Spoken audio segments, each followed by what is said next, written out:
Hello Nidir, I thought I will cover reaction kinetics. This is the last chapter of physical chemistry, and I thought because these are something that you should go over and over again, like from the video and from the exercise. So maybe that is something that will be useful for you to make the video for. So which is why I thought we can start with reaction kinetics and then go on to the very last thing that's left, which is nitrogen compound, and then finally we can cover analytical techniques. So remember to practice, remember to read. The more you do, the more helpful it will be. So remember that. Specifically true for, as I said before, physical chemistry. All the chapters in physical chemistry require practice, and the concepts kind of are very mathematical in nature. So make sure you do that. Okay. So today's chapter, in a way, is the most math of all chapters because it's kind of like a simple chapter. What we're going to talk about is like the rate of the reaction. So rate of reaction. So if say you have a reaction, right, which happens from A plus B, which goes to C plus D. So what we are interested in is how fast can it go? Can it go, or uh, can we do something to make it faster?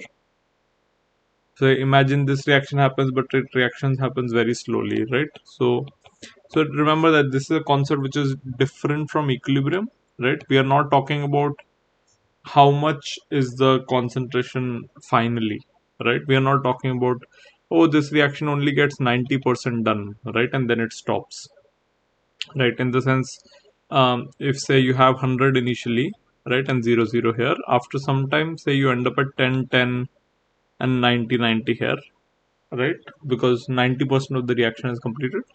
So this to this is like not 100% completion, but this concept is given by equilibrium. We are not interested in this, right? What we are interested in this chapter is the rate of the reaction, right? Like we are interested in how fast does it go from 100 to 10. That is what we are interested in. Does it go in half a minute, 1 minute, 2 minutes, 3 minutes, 10 minutes, right? So that's what we are interested in. And once we know how fast, then we want to know, can we do something to make it go faster, right? So spoiler alert, yes, of course we can, and that is called catalysis, right? Or we add a catalyst to make it go faster, right? So that we'll study towards the second half of the chapter. Before that, we need to understand just the basic thing of how we measure the rate, right? So in equilibrium, if you remember, we study Kc, Ksp, K solubility, solubility product, right? Sp, Ksp, and things like K partition, right? And all of these is given in terms of concentration of products, in this case CD by AB, right? And what we see is this is generally a constant for different things, right? For solubility product, it's a different constant. For this thing, it's a different constant. And if there's a pure liquid somewhere, then we remove it from here. On top of this, it can have say powers, right? C and D power, something like that, right? So this is what we had studied in equilibrium, all of these concepts. But here, alternatively, we measure rate here. So let's see what is the formula for that. So rate of the reaction, say this is the reaction, right? A plus B gives you C plus D. So the rate of the reaction, which is defined as change of concentration per unit time, right? So this is delta C by delta T. So in a way, it is like dC by dt, right? So if you have say change of concentration, so imagine if you have say a concentration graph, say you start with 100% of A, right? Say you start with a lot of A, like in the previous example, say there was 100 A and finally it reaches to say 10 of A, maybe it does not finish or whatever. And so this is the concentration, this is the time, right? It drops, but it does not drop to zero, but that's fine. We are not concerned about where it ends up. What we are interested in is, as we see, dc by dt, right? So this is C and T graph. So dc by dt will represent the slope. So at this point, this is the slope, right? At this point, this is the slope. At this point, this is the slope. So we are interested in the slope. So this slope is high, right? This slope is low, right? And what we mean by this is we are interested in how fast does the concentration change? How fast is the speed of the reaction? Right here, speed is very fast. It is decreasing. The concentration is decreasing very fast. So the rate is high, right? Here, concentration is decreasing, but not as fast, right? Like maybe decreasing little slowly. So the rate here is low, or the speed of the reaction is low, right? So this is the what we are interested in this chapter, right? So change of concentration per unit time. So if you have a concentration time graph, right, it represents, so that rate is the slope of concentration time graph, right? So this is very similar to kinetics, which is why this is chapter is called kinetics. So from physics, also kinematics, we had studied distance time graphs ka slope gives you velocity. So here similarly, concentration time ka graph ka slope gives you rate of the reaction, right? So it is a very simple sort of a concept that you are studying dc by dt, right? Or change of concentration per time interval or whatever, right? Change of time, however you want to think about this. But the idea that it's a slope. Okay, so that's where we start. And one another thing is usually rate depends on how much there is of the initial reactant. Okay, so unlike Kc and in equilibrium, right, all of that, it consists of all the four things usually, right? But here in rate usually depends on the concentration of products. So we'll concentration of reactants. So it might depend on, so rate might be proportional to, might be, I say we'll go into a little bit more depth. So concentration of A to the power of some alpha, maybe 1, 2, 3, 4. So rate is not like, if say the constants here, the balancing numbers here are A, B, C, D, like little A, B, C, D, it does not matter for rate.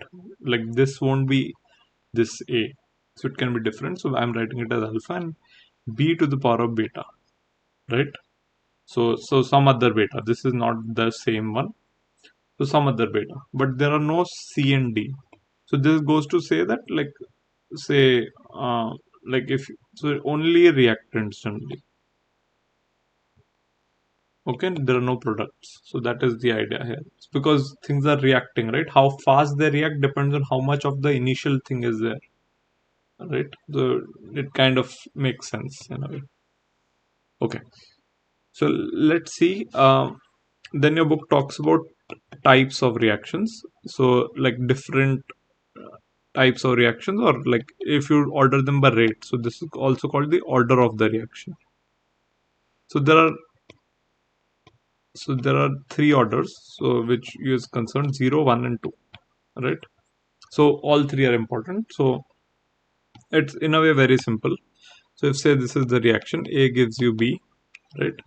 And say we are interested in the rate of this reaction, right? So we'll write rate is equal to some constant times A, right? Only the reactant to the power of alpha, right? So that is what we told as the rate, right? It does not matter what the beta concentration is. And this alpha, as I mentioned before, is not the balancing number. It can be anything. So that alpha is actually what defines the rate of the reaction. If alpha is 0, then we call it 0, 1, and 2. Like zeroth order reaction, first order reaction, second order reaction. So let's understand this a little bit more. What does it mean for alpha to be 0, right? So rate then becomes just a constant, right? So that means it does not matter how much A there is, right? How much concentration of A there is. If A is very concentrated, it does not matter. The rate is the same, right? If the rate is, if there's very few molecules of A just here there in the solution, right? Like just 3 molecules, right? Rate is still decently same, right? Right. So even if you double the concentration of A, rate is a constant. Here, this is different, right? So this matters now. So if A is higher, right, then the rate is higher. So if there is more of A, right, like now if you add say more of A, then the reaction will go faster, right? Uh, and in this case, of course, now you can imagine that this now is even faster. So if this is higher, then this is very high, right? So imagine if you double the concentration of A in the first scenario, it does not matter. Same double, triple, half does not matter. Here, double, triple follows the same ratio. If you double the concentration of A, doubles the rate. In the third one, if you double the concentration of A, the rate becomes 4 times. So it goes 4 times as fast. So that's amazing. That goes very fast. So in terms of concentration, it would look something like this, right? So if the rate is constant, right? Rate, remember, is the slope of the concentration time graph. So if the slope is constant, right? So it falls at a particular rate, right? Like a constant sort of slope. It starts at some value and keeps falling. So this is the zeroth order reaction, right? In the first order reaction, in the this one, the slope increases with increase in concentration. So if there is a concentration is higher, slope is high. If the concentration is low, then the slope is low, right? So slope is high here, right? So something like this, right? And of course, because it's like, think of it like basic kinematics, right? So this is like the slope, and slope here was a constant. So you integrate the slope to get the graph, right? So you integrate this guy, a constant, to get a linear line. So linear line is this one, zeroth one, right? You integrate a linear function, right? Integrate something that's like dc by dt is like some 2x, right? Right, like remember, like this, like the slope, and so integrate dy by dt is, sorry, uh, in a way 2y, something like that, right? No, x I think is better, but yeah, you get the idea, right? Like, so the slope is higher when this thing is higher. So it is kind of like a parabola. Maybe the math, like this example here, we can talk about it a little bit more, but the idea is higher the concentration, higher the rate, right? So higher the concentration here, higher the rate. Rate is the slope, right? Lower the concentration here, like lower the concentration, right? At this point, the rate is also low, the slope is also low, right? In the second one, the similar situation happens. Higher is, so the slope is even higher now, right? And then, like, the interesting thing that happens, it falls very slowly, but then ultimately it kind of stretches out a little bit more. So it kind of flattens out in the, like, in the second scenario. So this is the second order, this is the first order. Basically what you expect, right? They follow the same order. I can show it to you in your book. Maybe that will be a little bit helpful. Right, make sure you go through the book. The book is written very well. It is written in a very easy manner. So it's, again, it talks about the same things. It talks about how, say in this example, what they have taken is cyclopropane is becoming propene, right? So a cyclic molecule is breaking down into its alkene uh, component, right? So it breaks this bond and comes up here. It's a single, what do we call, a single atom reaction or single molecule reaction. Um, so that way, what they're observing is, see, they are giving moles per decimeter cube. Again, remember that is a unit of concentration. So they are giving you the concentration of the reactant, and they have experimentally found the rate of this reaction at different times. So what they have found is, if they take 0.5, 1, and 1.5 as the initial concentration, then they find out what is the rate, right? So what you can see here is when they have gone from 0.5 to 1, right, the rate has doubled, you see, right? So this into this, and then if they have gone 3 times, then the rate has become 3 times, right? So it's, notice that this becomes -3 now. So this is in a way 10 times 10 power minus 4. So 3.3 into 3 times is roughly 10, right? Okay, so this is what we see here. So this is given in yeah. So what they have calculated is kind of like the ratio between rate by concentration of cyclopropane.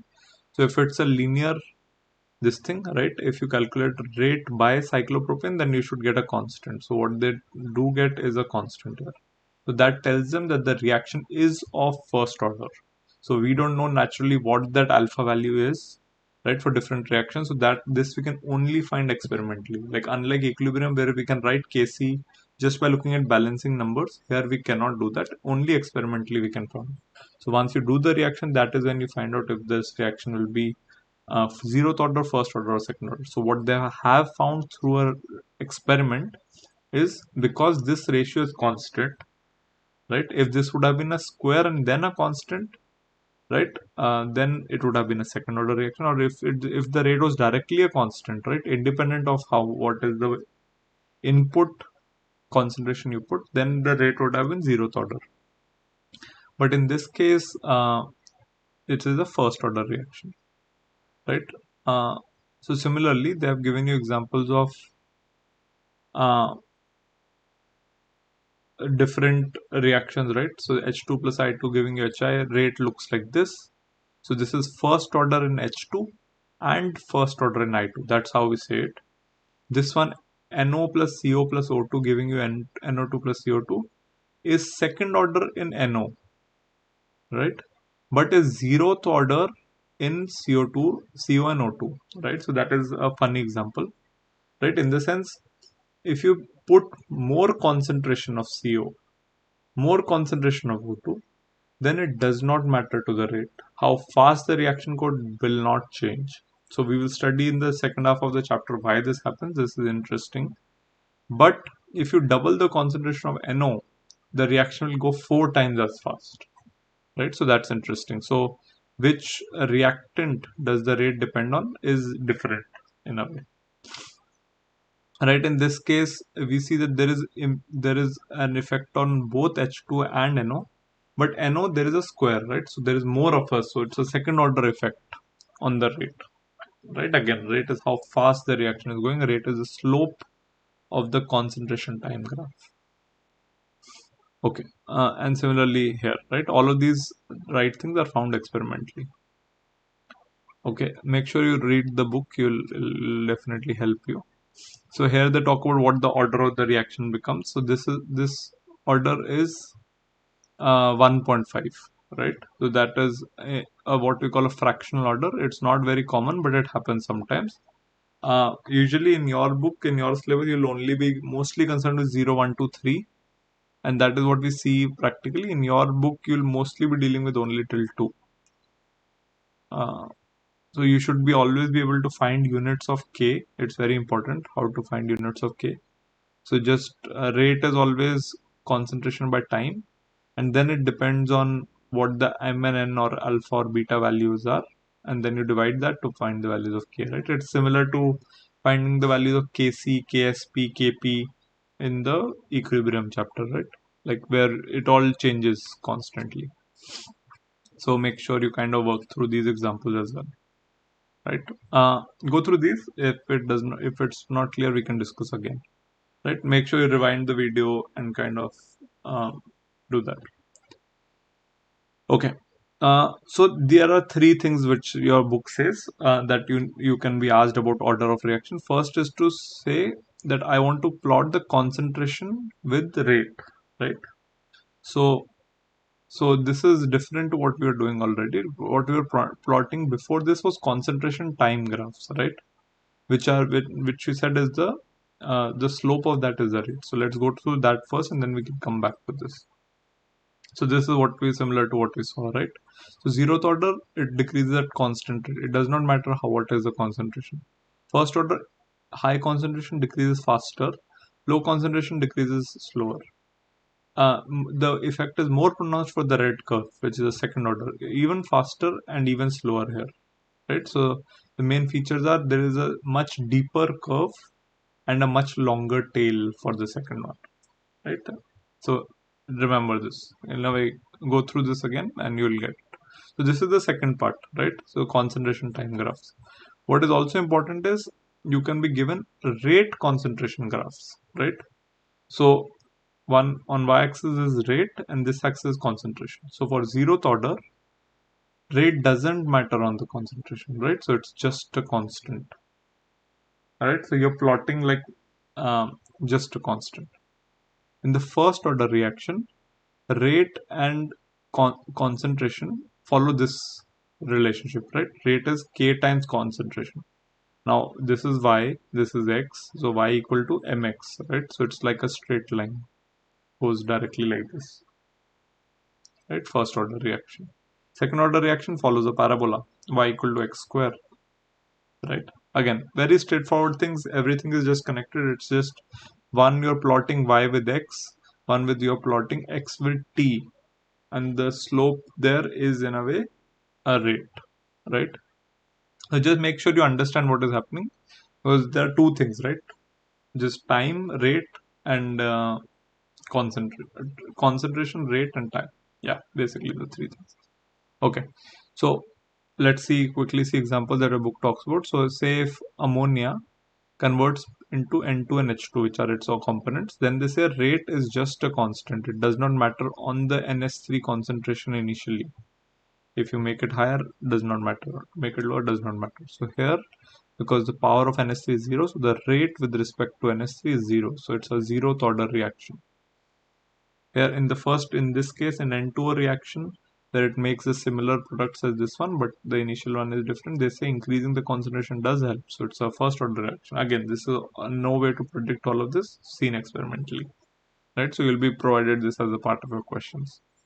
In this reaction, it does not matter what CO's this thing is. So first order with respect to CO, but second order with respect to NO2.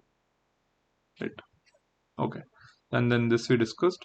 Okay. And the last thing that they talk about that you might want to find is the half-life. So half-life is as simple as what is the time it takes for the concentration of the reactant to half. What is the time it takes for the concentration of the reactant to half? So if say this is the concentration time graph, what is the time it takes for the concentration to half? So if the initial concentration is 4, then how much time does it take for it to become from 4 to 2? Right? So we can find the answer from the graph. So that is 17. How much time does it take for it to become 2 to 1? Right? Again 17.3. And then from 1 to 1, 0.5, half, right? T half. Concentration has to become half. So we are seeing that the first half-life, right, is 17. Second half-life from 2 to 1 is 17.3. The third half-life from 1 to 0.5 is all. So these are very close, right? All of these numbers, like they're not changing that much. So we can say that so they remain constant for a first order reaction, right? Because the rate of decrease is constant. Rate of decrease is decreasing with it, okay, you can just remember this, maybe it will be easier.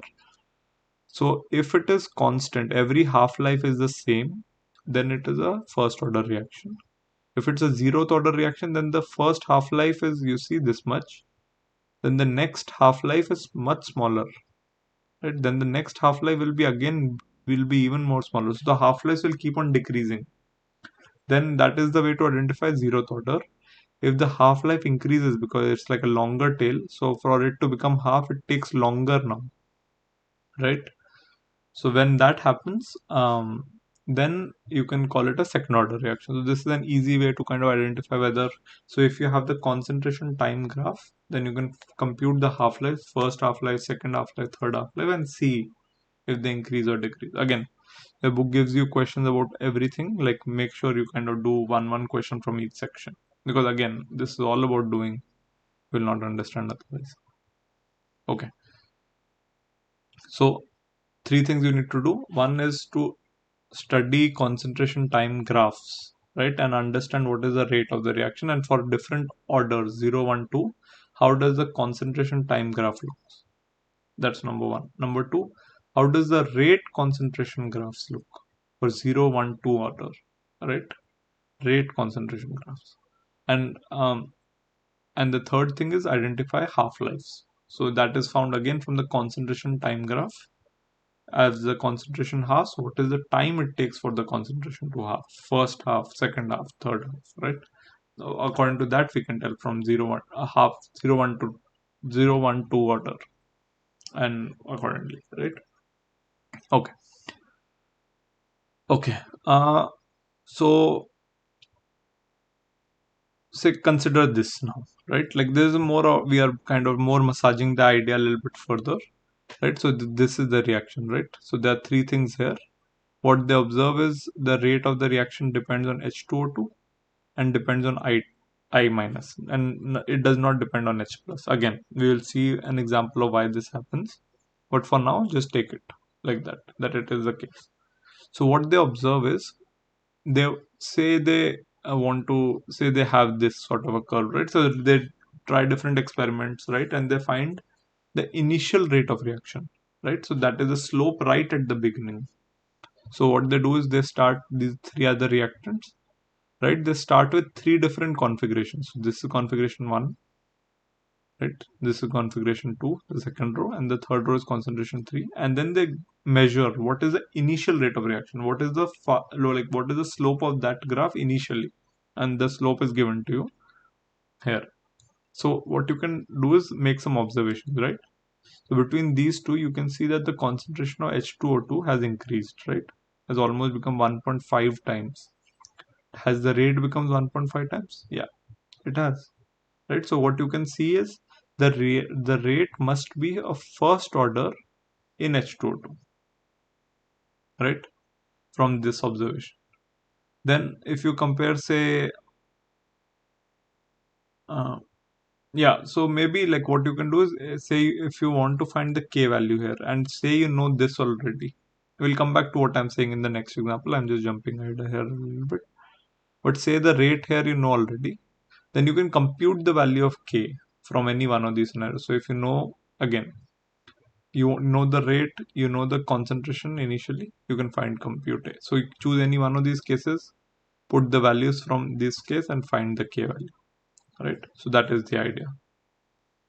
Another thing that you can do is, K and half-life are related. Half-life, as we studied right now, K and half-life are connected to this formula, but only for the first order reaction. So for 0th and 2, there is no such formula. But for the first order formula, this is K value, which is given here, right? And half-life is connected. So you can use this uh, K to compute T half and T half to compute K. So say if you have given T half of say 17 as we computed earlier, then for that reaction you can compute K to be 66 point this thing, whatever, right? Again, units are important. Make sure you know how to compute the units. Very important, right? Like you'll definitely get a question on just tell me the unit of K. Something as simple as that. Okay, so let's go through this example, what they're doing. So what they're doing is they have a reaction that looks like this. There are two reactants, two products. They have given different concentrations of the initial reactant. So this is a concentration time graph, right? So different concentrations of this thing are given. So at 0, 220, this. And if you see that these two columns are same, right? So that means they are initial reactants, right? So they decrease in a ratio of 1:1, right? Because the ratios are like that. If you start with 1.84 of each, you will reach 0.54 at the same time. So the idea is they want you to find out all the things about this, right? So the first thing that they do is just plot it. Just plot concentration versus time. So once you plot this graph, it looks something like this. And of course, because you are interested in rate, so you take maybe 5 different points. Maybe there's 1 point here, 1 point here, 1 point here, 1 point here, and compute the rates, the slope of the tangent at those 5 points. So they have selected 0, 200, 400, 800, 600. Again, these are not all the points, but initial 5 points they have chosen. And they have drawn tangent on a graph paper and computed this rise over run, right? The slope here. And what they have found out is something like this. Now they have plotted the rate concentration graph from here, right? And what they have found out is rate concentration graph looks something like this. And because it looks like a parabola, so it's a second order reaction. So the rate here is, so the order of the reaction is 2. So that's what they have kind of concluded here. But now the question arises, so that's all we can find, right? So this is what they're doing is, from the experimental data, they're trying to tell you what the rate of the order of the reaction is. Now, even if we know that it is 2, we don't know with what respect it is 2. It might be like 1 and 1 like this, or it might be square here, or it might be square on the other one, right? Like, because both of them were decreasing at the same time, so we can't tell in this case. What a better data would have been, they just decreased one concentration and did not change the other, maybe. That way we can isolate the two and look at it. But in this case, we know is the rate of the reaction is 2, the order of the reaction is 2, uh, but 2 with respect to what we can't tell. But so further experiments again need to be done, more initial conditions, right? So if say you have, yeah, we'll just go through that what I'm trying to say in the next one. Okay. uh we'll come back to temperature in a bit. Okay. Let's just pause on the temperature in a second. We'll just cover that with catalysis, maybe it'll be easier. Okay. Next thing we need to, again, all of these are related. There's only one main concept or rate in the chapter which we've already seen, which is the 0, 1, 2 concept. Everything else is just kind of massaging it in. So one way to understand the rate is to do exactly what we did: plot the concentration versus time, right? Take tangents at various points, right? Calculate the slope of at different points, and then plot rate versus concentration, right? And then from the rate versus concentration, you can figure out if it's a straight line, if it's parallel to x-axis, or if it's like a parabola. Then that is the short way of finding if it's zeroth order, first order, or second order. It generally third order is not seen, because we'll see why that is, why third order is not seen as much. Or what you can do is just find the initial rates but at different configurations, as we saw, right? So carry out different experiments. So in the first case we were carrying out one experiment but measuring at different times. The other way is to carry different experiments and just measure the initial rate at different points. So what you can do is either you can draw a tangent for different scenarios, or you can kind of take very small observations like concentration you can measure soon after the experiment has started and kind of divide it by delta t, something like that, right? Like delta c by delta t. The idea is to repeat that thing for many times at different initial concentrations. And then, like, you don't have to do this, you like, in the sense, this is how you can do it, but the data will be provided to you. So in such a case, say, what they have done here is for different concentration for N2O2, they have provided the rates to you, and they are trying to tell you to find, like, so you can see here, right? Like either say, here to here it becomes double, here to here it becomes double. Does it double here? Yeah, more or less it doubles, right? 0.8 double is 1.6, 1.55 double is about 3.1. So we can say that safely, because rate is doubling with the concentration doubling. So that means it must be a linear relation again, right? Because rate and concentration depend. So yeah, so it must be a first order reaction.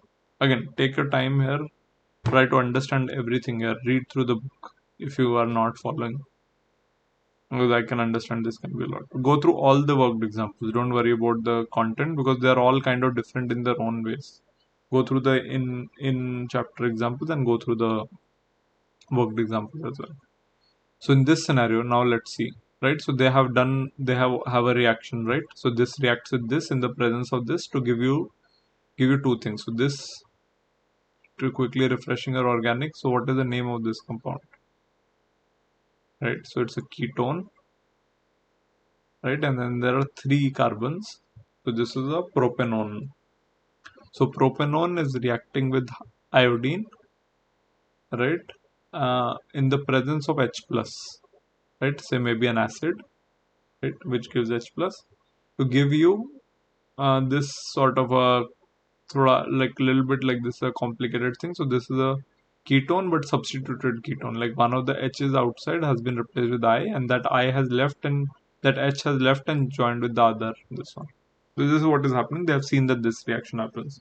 So now now we want to understand the kinetics of the reaction, or how fast does it go, right? So what they did for that is they saw the experiment. They took different concentrations of HCl, which is the acid, propanone, which is one of the reactants, and iodine, which is one of the reactions. And then they observed what is the initial rate initially, right at the start. Again, so now they want to figure out the order with respect to different things. So these are the 3 things that are needed, right? So already one thing that's interesting, if you now stop and stare at the data, see where the dependencies are coming from. See doubling what makes a difference, doubling what doesn't make a difference. So make sure you pause the video here and kind of understand. Okay. Hopefully what you're seeing here is one of the interesting observation. First of all is they're including, so the reactants are these two, right? This is the catalyst, but it is seen from here that if you look at experiment 1 and experiment 2, they are just doubling the quantity of catalyst. And what they are seeing is the reaction does go faster.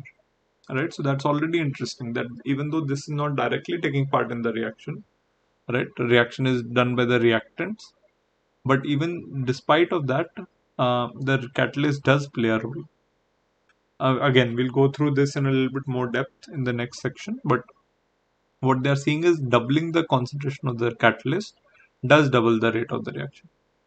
But on the other hand, if you see column 4, right, and column 1, then the difference between them is iodine we are doubling, right, but the rate is not changing. So that means it is zeroth order with respect to iodine, first order with respect to the acid, the catalyst, and also first order here with respect to, if you see experiment 3 with experiment 1, right? So the rate doubles.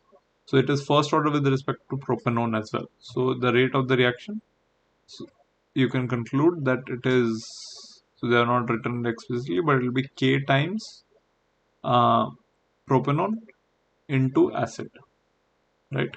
Okay, so this is interesting. So let's try to understand this a little bit more. So why this happens, why is iodine not there, is because there is something called a reaction mechanism, right? So this is a word we have heard in organic before. So the idea of reaction mechanism is, we look at the equation, right? Like A plus B goes to C plus D. But in a reaction mechanism, what we have are what we call intermediates. So there is like a middle step that happens, and then middle step produces some weird thing in the middle which is unstable, and that unstable thing breaks to form the final product. So the reaction kind of takes place in two steps. Reactants give you bipolar product, the intermediate product gives you the final product. So reactants, intermediate product to final product. So what happens usually is, one of these reactions, right? Imagine that this is happening. Like it's like a factory line, right? Two people are coming, like making a shoe, right? So two people come and make the sole, right? Then two people make then the sole gets attached to the, maybe the shoe, and then the shoe kind of comes out.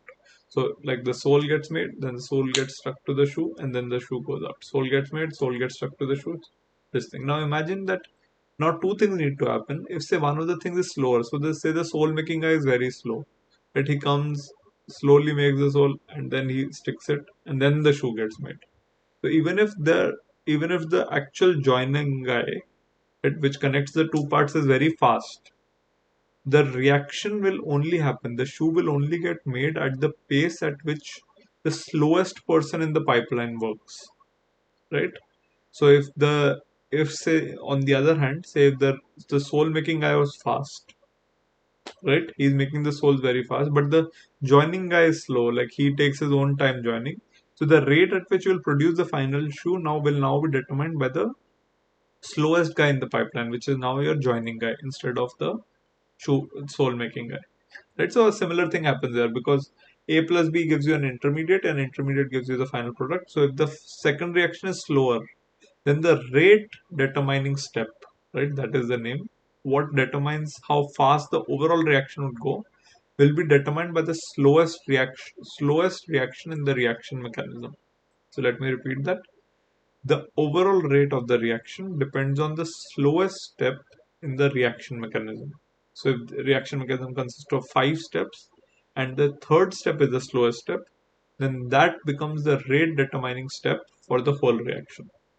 So what I mean by that is, so what we do is say something like this. So you can be given the mechanism and you can verify whether the rate looks like the mechanism, or you can be given the rate and you can guess the mechanism. So we'll see examples of both.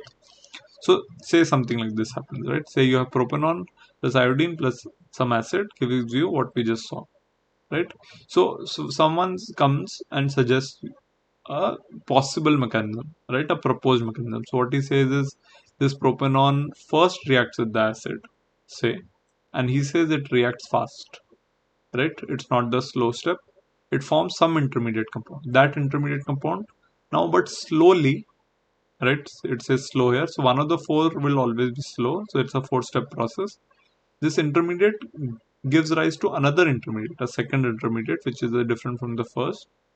That second intermediate reacts with the second reactant now, iodine, forms a third intermediate. Now the third intermediate reacts with, again, this one, like I minus that was produced during this third reaction, and forms your final products, which is this and this. Okay, so to go from the input, you start with the input, which is the propanol, react it with the acid, and finally you get your acid's H plus back. Alright, so that is the idea of a catalyst, that it never gets consumed. It helps in the reaction, helps it to get started, but gets regenerated at the end. So nothing is used for the catalyst, but it has helped to transform the initial reactant to the final product, right? Exactly in this way. So that mechanism from the initial to the final is given to you as a 4-step process. Now, from what you can see, right, you can verify, right, whether this can look right or not. So if you remember from the last one, what we saw is the rate depends on the propanol concentration and the H plus concentration. It does not depend on the I plus concentration. So that we can see that it is true indeed from this reaction mechanism. You can see that there is a fast step in which iodine is used, which is the other reactant, but that does not matter, right? Rate will be determined by the concentration of this one. And this concentration depends on the H plus concentration, which is acid, and the propanol concentration.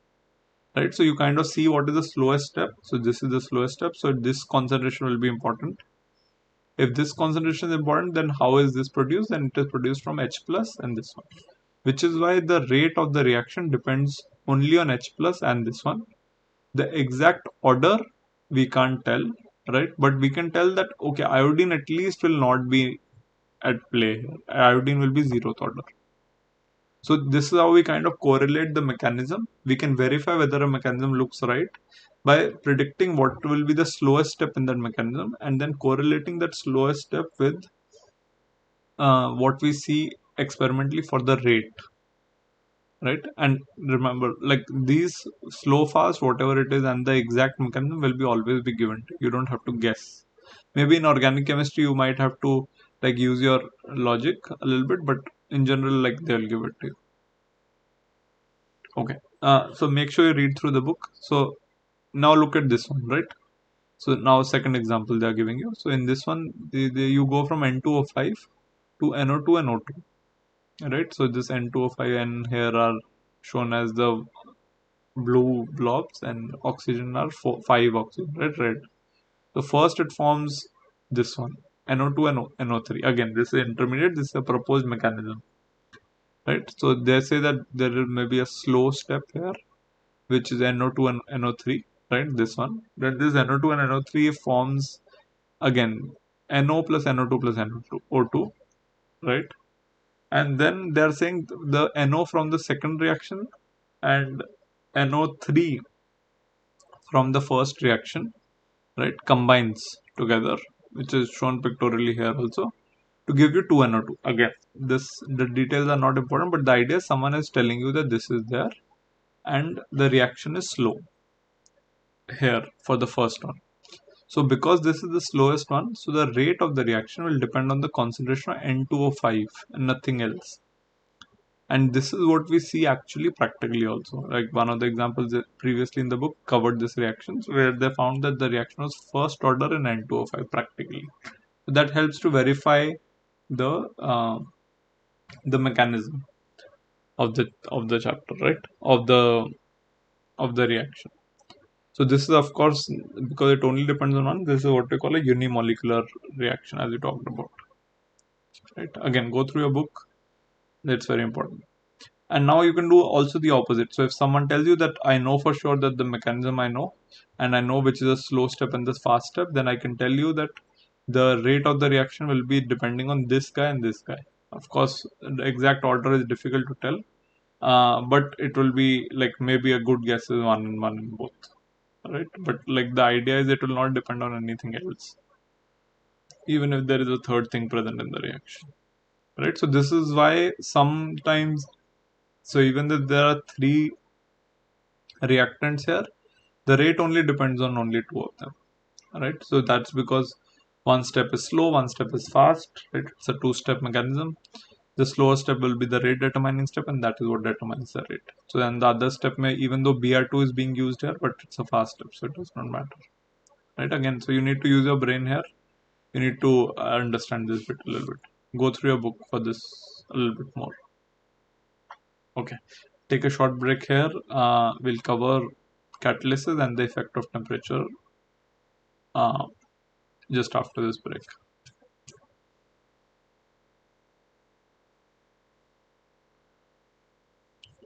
Okay, so let's cover the temperature first. So first of all, like we had studied this in a previous chapter, like last year, like in 11th standard, that the temperature, if you increase, then the rate increases. So like the reaction goes faster, and that we know, like we had studied a curve, right? Like if you remember, let me just bring up my Jamboard here again, right? So if you remember, I'll give you a quick refresher,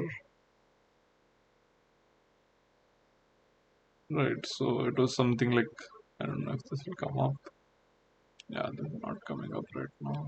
Hold on.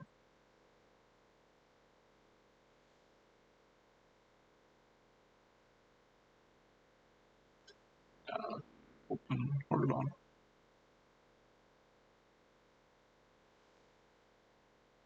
Yeah, but the idea is there was a Boltzmann distribution curve, what we call, right? So that is depending on a different energy level. So energy level is on the x-axis, and sorry, on the y-axis, and the number of molecules. So something like this. So there is energy on this axis. So there is energy. There are molecules of different energy, and this is the number, right? How many of those molecules are on this energy? So there is a peak energy here, which most of the molecules are at, like the highest number of this thing. But there are only very few molecules who are at a higher energy, right?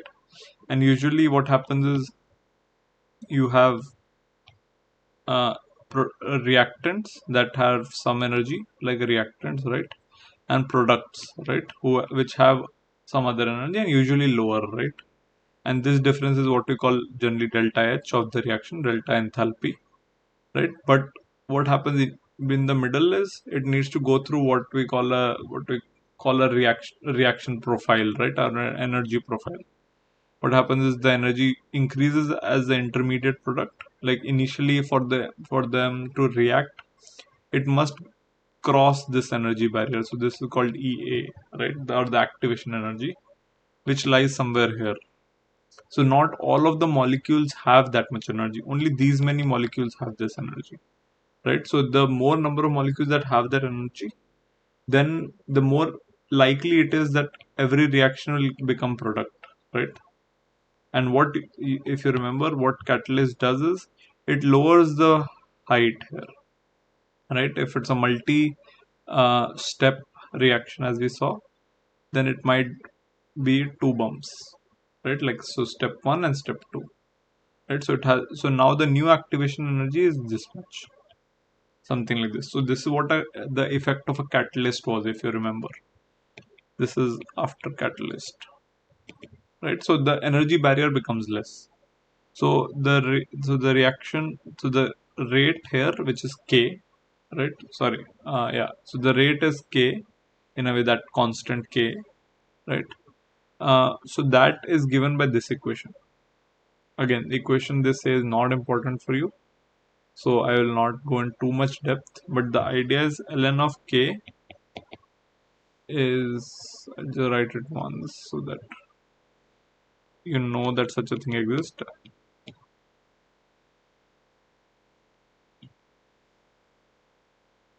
K T R T, and this is EA. So EA is here and R is here. So what you see is ln k, right, and 1 by T here. So I'm relating it to temperature. So what happens when temperature changes is the more of the molecules, like this profile of the Boltzmann distribution curve changes. So more of the molecules now, an additional number of molecules are above this EA barrier. So the reaction goes faster, right? So this is what is given here, right? So if ln k and 1 by t, right? So if 1 by t, so let's follow this logic, right? So if t increases, right, you're raising it to higher temperature, 1 by t will decrease, right? Because it's 1 by t. If 1 by t decreases, then this one decreases, right? But minus 1 by t, right? Like in a way, like that magnitude is so this term basically is becoming more and more small, right? So you're not decreasing it. So this is like a constant, right? So from that constant, you're decreasing a smaller amount. So this in a way is increasing, right? Like 1 by t is decreasing, but you're subtracting 1 by t from a fixed amount, and that will increase. So ln k is increasing, so k will increase. So the idea is like what you need to remember is when you increase temperature, k increases. Alright, we can discuss this again, but go through your book and go through this part of the video again. But the idea is when you increase temperature, then the rate of the reaction increases.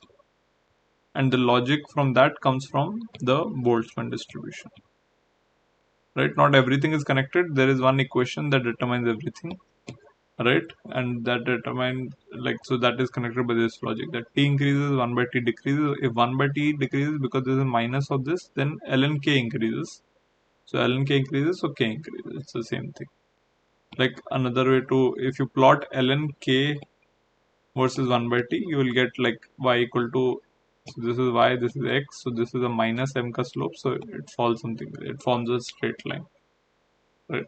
Again, this is the same way of saying what we just said. So this is the dependence of temperature on the rate of reaction, right? Now, second thing we want to discuss is catalyst on the rate of reaction, right? Like remember how we started this chapter is we want to study the rate, right? So that's what we did by identifying zeroth order, first order, second order. The next thing that we want to do is control this rate. We want to increase this rate. So first way is of course, right? If it is a first order reaction, then you put more of the compound, right? Put more concentration of whatever is there in the formula. It will go faster.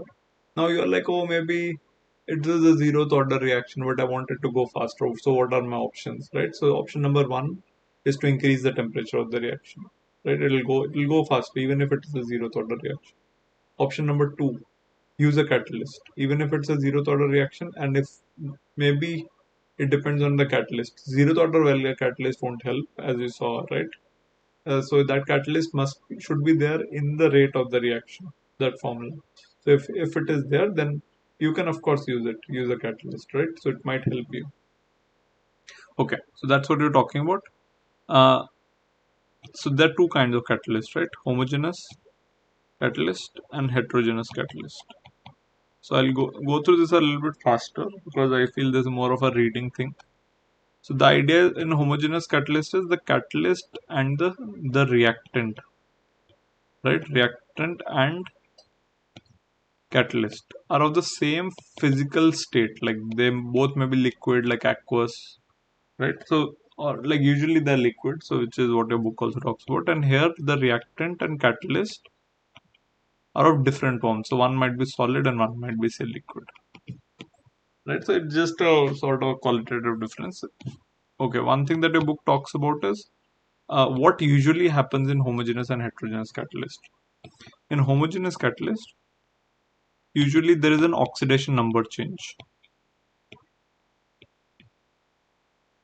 Okay, and in heterogeneous catalyst, they usually like provide, like it's between gas and a solid. Usually, like instead of liquid, it's a gas.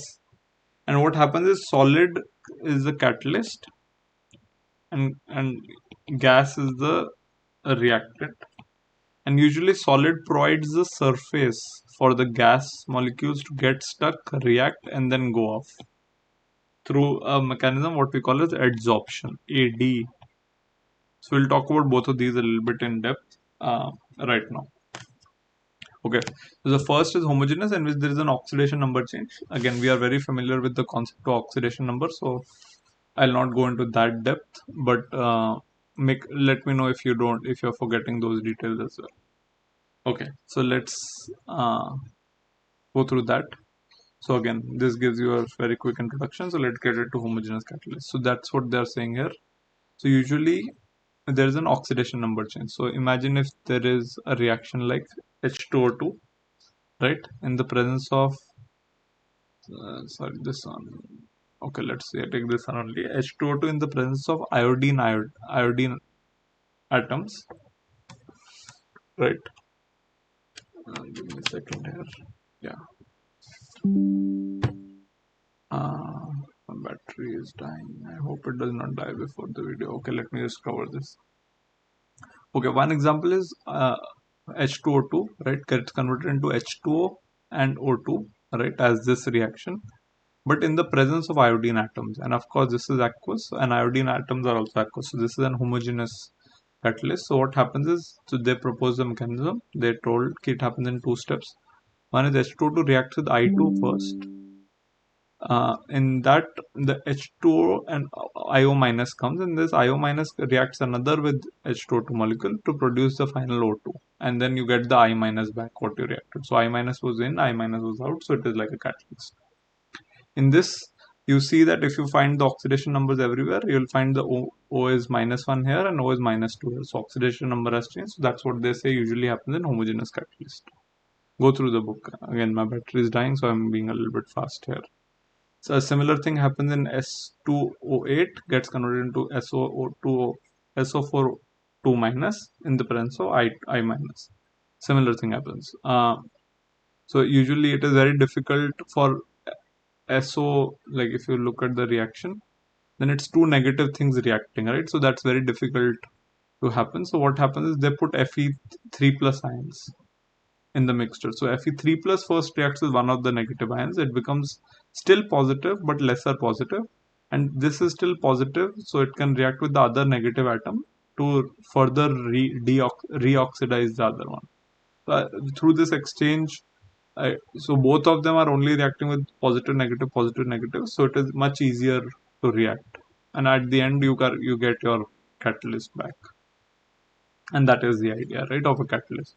So this is the first reaction, there is a second reaction, and that is what happens. So without catalyst and after catalyst, so that energy barrier is lowered, right, because of this positive and negative attraction. Again, going a little bit faster, make sure you understand the book also. Okay, for this reaction, another subtle point is that if you want to do something like this, where you want to react to this thing, then you want to make sure that this one reacts with this one and this one reacts with this one. So you want to have an electrode potential level for the middle reaction, the catalysis reaction, to be somewhere in the middle of this and this. Again, this relates to equilibrium chapter, further aspects of electrochemistry, sorry. And this connects this. So initially we connected to equilibrium. So yeah, that's what I'm trying to say here. Things are connected. Okay. Make sure you go through this as well. So what they're trying to say is, for acid rain, the NO2, the presence of NO2 acts as a catalyst for this SO2 to SO3 reaction, which is the acid rain reaction, right? Very important. So NO2 comes in, NO2 comes out, right? Like, so usually in nature also there is catalysis. So that, again, all of these are examples of homogeneous reaction. Everything is in the same state. So everything here in the gaseous state, everything here is in the aqueous state, right? And above this, the iodine reaction was also in aqueous state. Okay, second scenario is heterogeneous. So heterogeneous is more of a physical concept where you kind of talk about a concept called adsorption. Adsorption is surface level attachment.